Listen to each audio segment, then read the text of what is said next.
Evil doesn't always wear the face of hatred.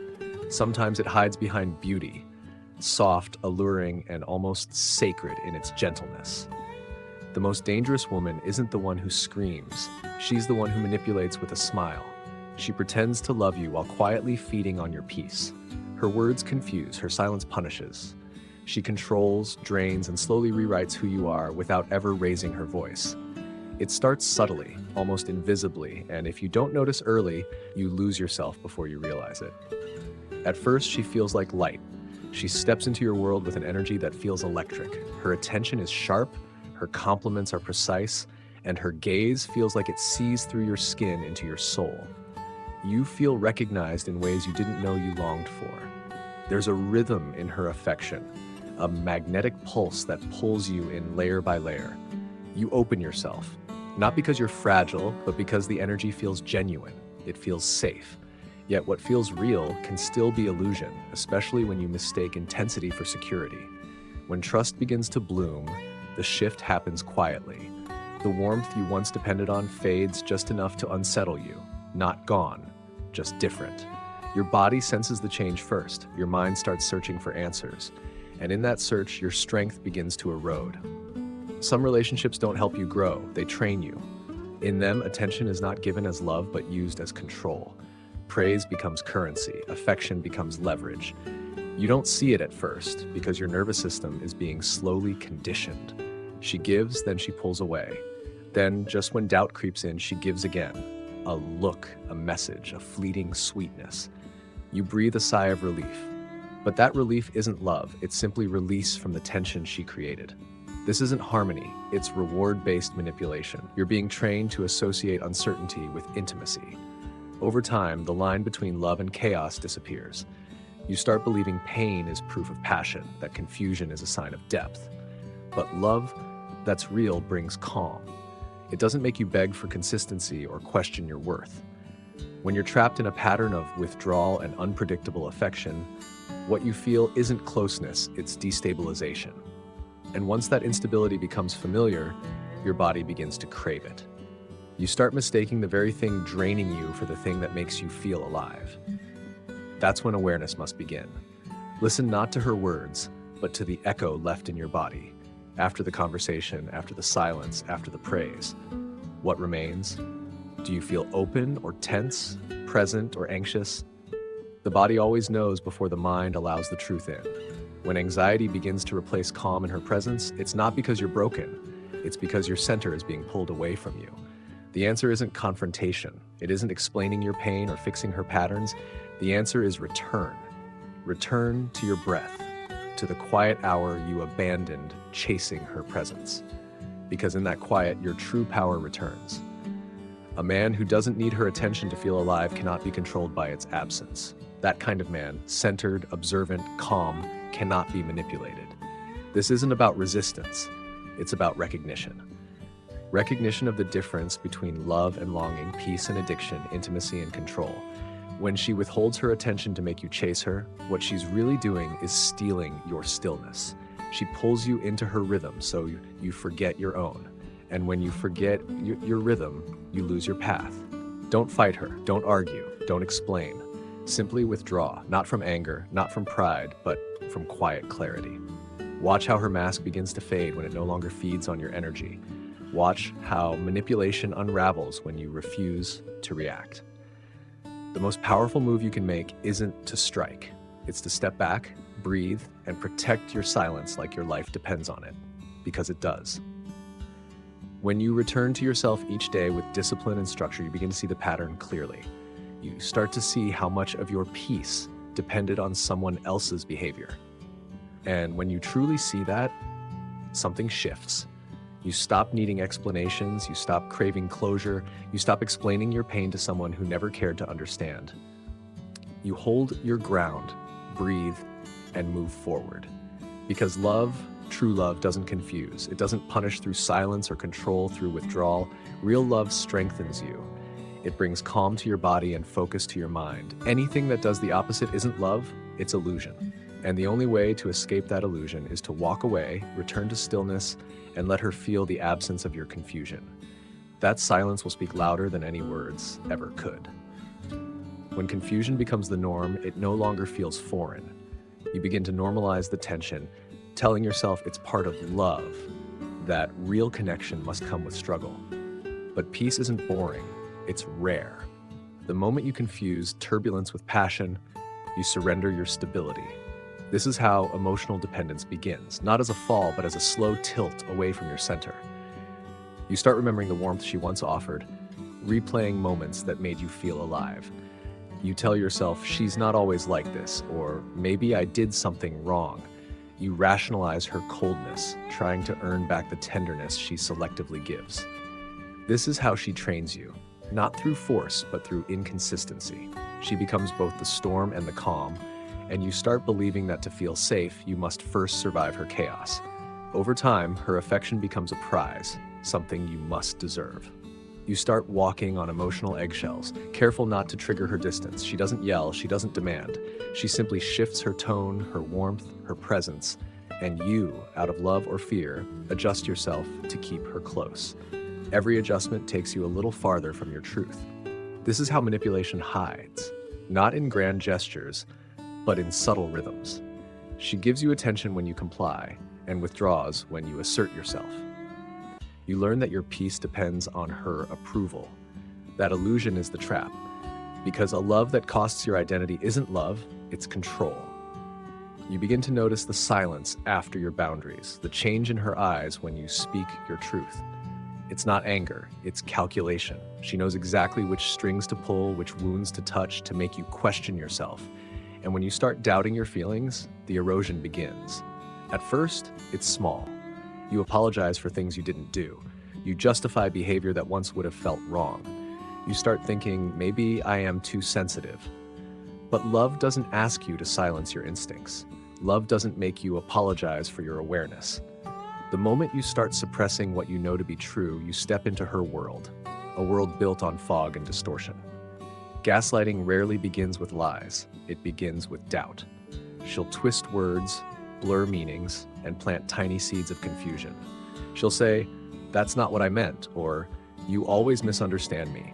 And you, trying to be fair, start questioning your perception. Over time, your trust in your own reality weakens. You begin to rely on her version of the truth, a version that always keeps you slightly off balance. When gaslighting becomes routine, it doesn't just alter your thoughts, it rewires your nervous system. You become hyper-aware of her moods, scanning every silence, every glance for danger. Your body stays tense, waiting for the next shift. You no longer speak freely. You measure your words, afraid that honesty might trigger her withdrawal. This isn't love, it's survival. And yet, survival can feel like connection when confusion is all you've known. You start mistaking anxiety for excitement, tension for intimacy. The highs feel euphoric, the lows unbearable, and that contrast becomes addictive. It's not your fault. Your body has been taught to associate instability with love. Awareness is the first step toward breaking the cycle. Begin by observing, not reacting. Notice how your breath changes in her presence. Do you breathe deeply or hold it shallow? Do you feel open or contracted? The body never lies. When calm becomes rare and confusion becomes normal, it's time to step back. Not to fight, not to fix, but to return. Returning doesn't mean giving up. It means reclaiming space that was quietly taken. The hour you once spent explaining yourself, give it back to silence. The energy you wasted trying to be understood, return it to your own clarity. You don't need to convince her of your pain. You need to remember that your pain has meaning, even when she denies it. A manipulative woman feeds on reaction. Every defense, every argument, every desperate attempt to explain, it fuels her sense of control. But when you stop reacting, when you stop trying to win her understanding, the dynamic begins to starve. She loses power not because you overpowered her, but because you withdrew what she craved most, your attention. Silence is not weakness, it's strategy. Stillness is not surrender, it's strength. You do not heal by exposing your wounds to someone who uses them as weapons. You heal by protecting your stillness, by creating a distance where her confusion cannot reach.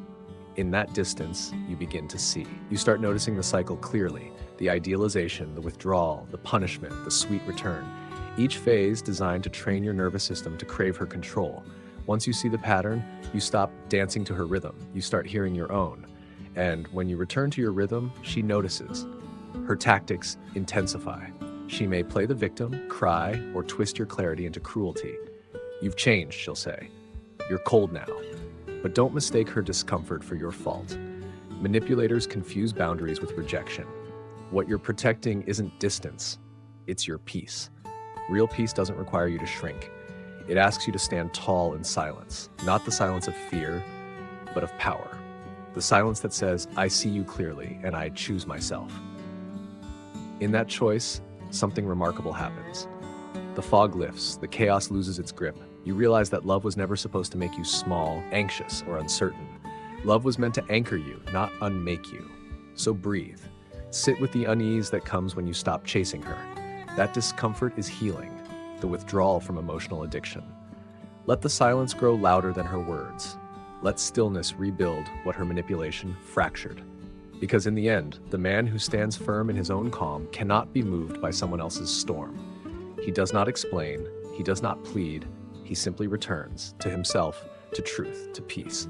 And when you return fully, her power fades completely. What once held you captive now reveals itself for what it truly was, illusion. You begin to realize that her manipulation isn't always loud or visible. It moves quietly, shaping the air around you, changing the way you breathe, the way you think, the way you feel about yourself. You start noticing that conversations that once felt open now end in tension. You share your truth and leave the room doubting it. You question your own tone, your own words, your own memories. This is not conflict. This is corrosion, a slow dissolving of your confidence, one misunderstanding at a time. When you bring up something that hurt you, she doesn't reflect. She redirects. You're too sensitive, she says. You always think the worst. Her warmth fades, her tone shifts, and suddenly the discussion turns into a performance. The focus is no longer on what she did, but on how unreasonable you are. You try to clarify, but every sentence you speak gets twisted until you find yourself apologizing, not for your mistakes, but for daring to speak. This is gaslighting. It doesn't arrive like an explosion. It enters like fog, wrapping around you until you no longer see clearly. It's not the argument that damages you, it's the aftermath. You start replaying every conversation in your mind, wondering if you misremembered, if maybe you did overreact. You start thinking twice before you speak, analyzing every word before it leaves your mouth. You stay silent to keep the peace, but silence doesn't bring peace. It buries your truth. Over time, the silence becomes your new language. You stop expressing your needs. You stop setting boundaries. You stop showing emotion because you know it will be used against you. And little by little, your world shrinks. You no longer act from clarity, you act from defense. You start walking on eggshells, scanning her reactions, adjusting your words, monitoring your tone. You think this keeps things calm, but what it really does is teach your nervous system that calmness depends on control. The more you disconnect from your truth, the more dependent you become on her version of it. You start looking to her for cues. Was that okay? Did I upset her? Should I explain myself again? And the more you look outward for validation, the more you lose the inner compass that once guided you.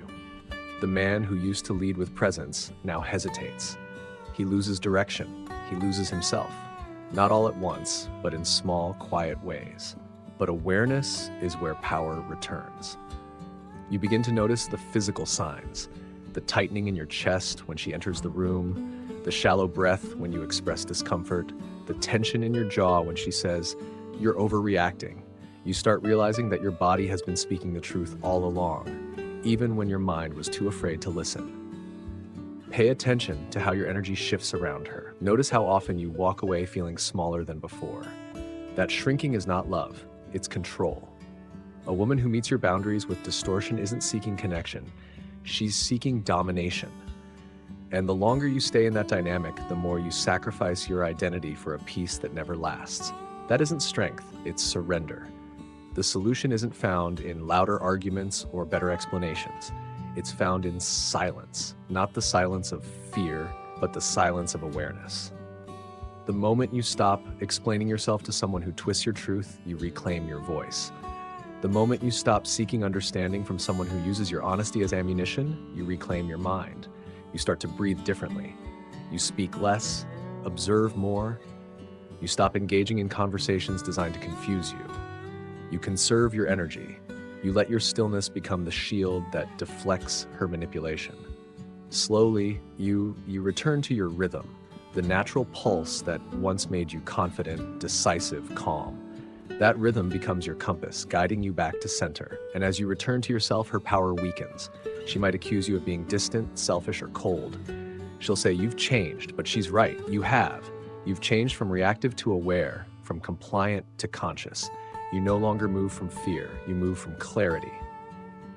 A manipulative person thrives when you chase validation, when you doubt your instincts, when you explain endlessly to prove your purity. But once you stop doing that, her influence dissolves. The game ends not because you won, but because you stopped playing. You begin to see how you lost yourself, not in one dramatic moment, but through a series of small negotiations. Each time you softened your truth to keep her comfortable. Each time you ignored your gut to avoid her disapproval. Each time you called chaos love. Those were the tiny surrenders that slowly separated you from your center. Now your work is to return to your breath, your posture, your calm authority. To remember that your peace is not something to be negotiated. It's sacred ground. It doesn't need validation. It doesn't require explanation. It just needs protection. People who manipulate will twist, deflect, and deny. That's their path. Yours is clarity. Yours is calm. Yours is truth spoken without fear. You don't need to expose them, convince them, or punish them. You simply stop apologizing for protecting your peace. Let them talk. Let them blame. Let them say whatever helps them feel powerful. You no longer need to participate. Trust is built through mutual truth, not control. The right person will meet your honesty with honesty, your calm with calm. They won't weaponize your openness or punish your vulnerability. They'll honor it. The dangerous ones, the ones who drain and distort, will always mistake control for love. But once you learn to see the difference, you can no longer be controlled. You'll recognize the pattern instantly, the charm, the confusion, the blame, the guilt, and you'll walk away before it takes root again. In the end, manipulation loses its power over those who choose awareness. The man who can stand still in the presence of distortion, breathe deeply, and trust his inner truth, that man can never be owned, because awareness is freedom, and freedom is the beginning of love that is real. There are moments when you finally start to rise, moments when you achieve something meaningful, find clarity, or take a step forward in your purpose. And that's when the atmosphere begins to change. You expect support, but what you feel instead is hesitation. Her smile no longer feels genuine. Her compliments are diluted with subtle restraint. You hear, "That's great, but don't get cocky." She laughs at your discipline, questions your intensity, and calls your focus obsessive. And while her tone stays playful, something underneath it feels off, a quiet resistance disguised as care. This isn't love, it's hidden competition. When you grow, you reflect the places where she has stopped growing. For someone who avoids self-reflection, your progress feels like a threat. Without saying a word, your success reminds her of her own stagnation. So she doesn't celebrate you. Instead, she finds ways to pull you back into orbit around her, not loudly, not obviously, but through emotional redirection. She interrupts your rhythm at your highest moments. She starts small arguments on the days that matter most. She downplays your wins with small comments. Over time, you notice a pattern. Every time you rise, she falls into a mood. Every time you gain clarity, she grows cold. She grows random, but it's deliberate. She's anchoring you back into her emotional gravity. At first, you think she's just insecure. You want to comfort her, reassure her, make her feel safe. But what you don't see is that this cycle isn't about fear. It's about control. She doesn't want you to leave her orbit, so she keeps you spinning inside her moods. Your focus begins to blur. You start editing your victories, dimming your light so she won't feel overshadowed.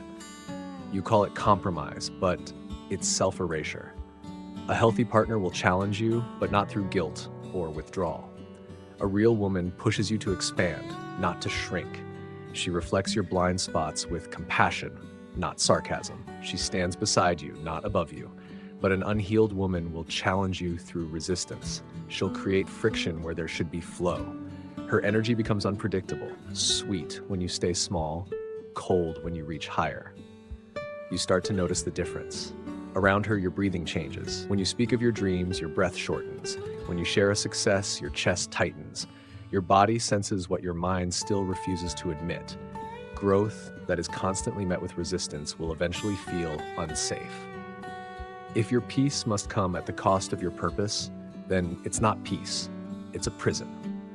Do not misunderstand. Love should ground you, not confine you. A partner's presence should sharpen your focus, not scatter it. The right woman will walk beside your purpose. The wrong one will compete with it. And competition doesn't always look like a fight. Sometimes it looks like teasing, small jabs, or silent disapproval that drains your spirit without words. You start noticing how she reacts when you choose discipline over her comfort. When you focus on your goals instead of her emotions, she withholds warmth. She may not say anything, but her energy changes, a quiet punishment. You sense it, and because you care, you adjust. You check in more often, reassure her, slow your pace, and soon you're no longer leading your mission. You're managing her moods. That is how subtle control takes root. It doesn't command you to stop, it teaches you to slow down. It rewards compliance with sweetness and punishes autonomy with distance. You cancel plans to avoid tension. You censor yourself to keep things peaceful. You begin performing calm instead of being calm. What was once your purpose now feels like permission. But peace bought through self-abandonment isn't peace. It's paralysis. You were not born to negotiate your mission daily or to seek approval for your truth. You were built to lead, to stand firm in your rhythm, to walk your path without apology. The man who lives in purpose will always polarize. Those ready to grow with him will rise. Those not ready will resist. It's not your job to fix their discomfort. Your only duty is to remain aligned with your truth. The moment you start adjusting your rhythm to match someone's insecurity, you step off your path. And no amount of beauty, chemistry, or history is worth losing your direction. The right woman doesn't compete, she calibrates. She protects your flow, not interrupts it. She doesn't shame your focus, she honors it. She doesn't demand your light, she matches it. A woman walking her own path doesn't need to test your strength. She's too busy building her own. But a woman who fears losing control will disguise submission as support. She'll nod, smile, and agree, all while subtly steering you back toward dependence. You notice the pattern when every decision you make is followed by a shift in her mood. If you act without consulting her, affection fades slightly. If your focus drifts from her to your purpose, tension grows. There are no direct confrontations, only quiet audits, tiny emotional penalties for independence. And because you care, you adapt. You start over-explaining, over-checking, overthinking, not to lead better, but to avoid discomfort. This is not partnership, it's covert control. It doesn't need drama, it only needs your compliance. Every time you trade decisiveness for approval, leadership erodes. Every time you delay your purpose to manage her emotions, presence weakens. Until one day, you realize the structure of your life no longer belongs to you. It belongs to her moods. But a healthy woman doesn't need control. She seeks clarity. She doesn't want to run the relationship from behind the scenes. She trusts your direction enough to rest in it. She offers feedback, not ultimatums. She brings perspective, not passive withdrawal. Her strength supports yours. It doesn't compete, it amplifies. The woman who fears losing control, however, will never release the wheel entirely. She'll pretend to, smiling while she subtly guides your movements. Her power play is psychological. She trains you through silence, teaches you through distance, and rewards you for compliance. Without realizing it, you start believing that the only way to keep peace is to stay small. But peace is never the result of shrinking. True peace requires expansion, growth rooted in awareness. You are not meant to edit yourself for someone else's comfort. You are meant to live with clarity so strong it cannot be manipulated. The way forward isn't domination or rebellion. It's balance, the quiet power of presence. Observe her patterns without accusation. Observe your posture around her. Do you lead or tiptoe? Do you speak directly or soften your truth? If you're not centered, you're compromised. And when you're compromised, your mission falters. The solution is not to overpower her, but to return to your center, the stillness that doesn't beg, the clarity that doesn't explain, the leadership that doesn't waver. When resistance appears, stay calm. When tension rises, breathe. If her support is genuine, it will adjust to your steadiness. If it's conditional, it will collapse under your silence. Either way, you win. Not because you conquered her, but because you stopped surrendering your purpose to moods that were never yours to manage. Real strength doesn't shout, it doesn't control. It simply stands, firm, steady, and unshakable in truth. And that quietly is how a man takes his power back. There comes a moment when awareness turns into transformation, when you no longer react, no longer explain, no longer bend yourself to be understood. You begin to see the entire pattern clearly. The charm that pulled you in, the confusion that trapped you, the withdrawal that punished you, and the false peace that kept you hooked. What once felt like love now reveals itself as control wearing a gentle face. And in that recognition, you begin to return home, to yourself. This return isn't dramatic. It's quiet, deliberate, and disciplined. You stop engaging in conversations designed to twist your words. You stop trying to defend your intentions.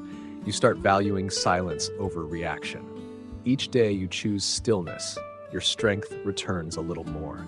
You feel it in your breath, in the steadiness of your heart, in the clarity of your thoughts. The chaos that once consumed you now looks distant, almost absurd. You realize something powerful. Love should never require the sacrifice of your peace. The right connection doesn't drain your energy, it refines it. It doesn't punish honesty, it welcomes it.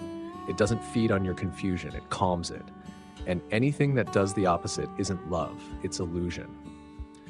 Still, manipulation has its echoes. You might find yourself questioning whether your calmness is coldness, whether your silence is cruelty. That's the residue of the past, the lingering guilt planted by someone who equated boundaries with betrayal. But healthy love doesn't guilt you for protecting yourself. It honors your space. It celebrates your truth. When you stop feeding her manipulation with your reactions, she begins to unravel. The power she once held came not from dominance, but from your attention. Without your energy to mirror her games, her performance collapses. She might accuse you of arrogance, of detachment, of indifference. But you no longer need to defend yourself. You know the difference between self-respect and pride. You know the difference between love and addiction. There's a peace that comes when you stop needing closure, when you realize that understanding her isn't your responsibility.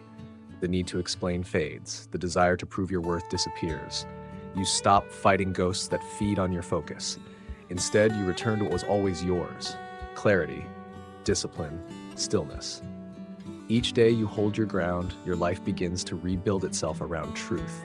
You notice how much space her presence once occupied, how every thought, every action revolved around her moods.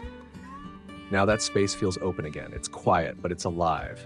You begin to fill it not with longing, but with purpose. And this time, purpose feels different. It's not something you perform, it's something you embody. You no longer chase validation. You move with integrity. You speak without over-explaining. You choose where to give your attention, knowing it's the most valuable currency you possess. You learn that protecting your peace is not selfish, it's sacred. When a manipulative person loses control over you, they often try one final tactic: pity. They'll appeal to your empathy, remind you of the good times, or confess how much they've changed. But emotional maturity means knowing the difference between forgiveness and re-entry. You can forgive her and still close the door. You can release resentment without reopening the wound. Let her say whatever she must to sleep at night. Let her rewrite the story. The truth doesn't need defense. It simply stands. And so do you. In time, you begin to see how the relationship, painful as it was, became a mirror. It showed you every place where you abandoned yourself, every moment you confused intensity with intimacy, every time you traded clarity for comfort. Pain becomes teacher, awareness becomes liberation, and liberation becomes peace. When you meet new people now, you move slower. You listen not just to words, but to energy. You pay attention to how your body feels around them, open or closed, calm or tense. You no longer rush to share your story because you understand that vulnerability is sacred currency. It must be earned, not demanded. You give it only to those who walk with honor. Wisdom doesn't make you colder. It makes you precise. You stop leaking your energy into chaos. You stop mistaking attention for affection. You learn that love, in its purest form, doesn't come with anxiety attached. It doesn't test your worth. It simply flows, steady, mutual, safe. There will still be tests. Subtle forms of resistance will appear. The joking remark that undermines your progress, the half smile that questions your ambition, the small moment of doubt that tries to pull you back. But now you see through it instantly.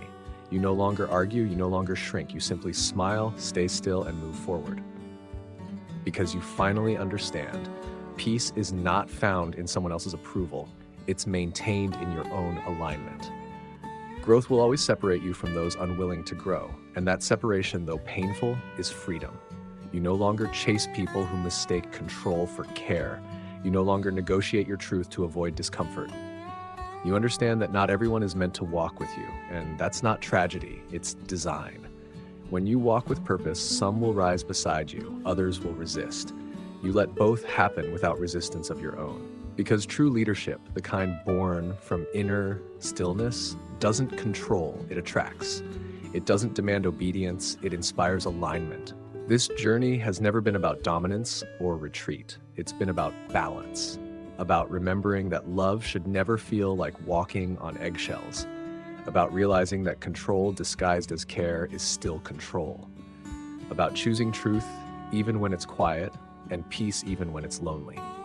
So you breathe, you stand tall again, you hold your center not as a shield but as your natural state.